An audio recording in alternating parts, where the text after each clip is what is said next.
Sanders, Troy Donahue, Edie Williams, and Billy Jacoby. Dr. Alien. Dr. Alien was directed by David Dakota, who is also the director of those 1313 films we watched, at least the one of, where it's just the mostly naked guys working out and some evil woman kind of overlording over everything, and sometimes they end up strapped down in their tighty whities, and it's just supposed to be appreciated for the visuals of it all. Terribly boring if you're not amused with that kind of thing. I think he has directed some gay porn and then moved into doing more mainstream things and then less mainstream things, and just actually has a huge catalog of work if you look up his stuff. In a lot of it, varying degrees of competence, budget, script writing, that kind of thing. Actually, a very prolific director, if you look at how much this guy has actually put out, so to speak. And he's,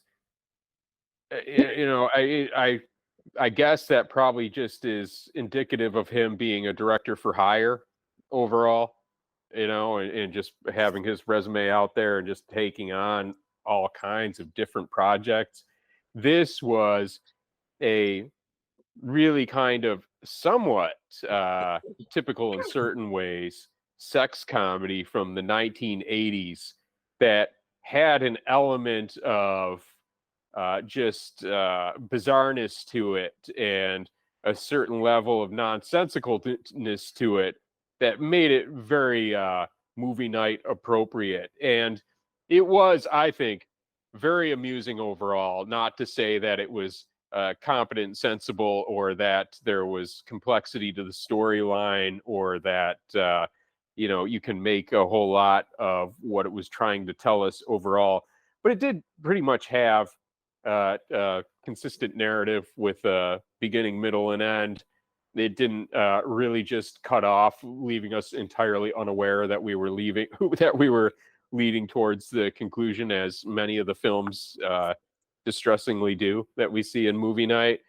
It had some actors that I did recognize from the 80s. It had two young men in it I recognized from having been in several 80s movies, who I would easily mistake the one for the other.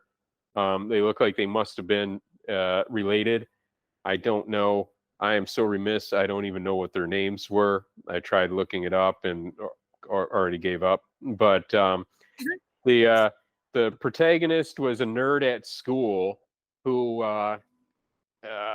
gets tapped by his biology teacher, who happens to be this really hot lady that everybody in the class wants to fuck, to be part of an experiment.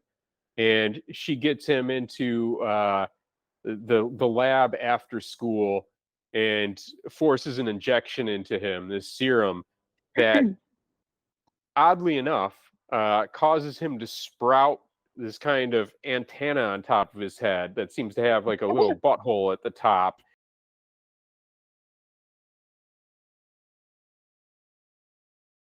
Let's all go to the lobby to get ourselves a treat.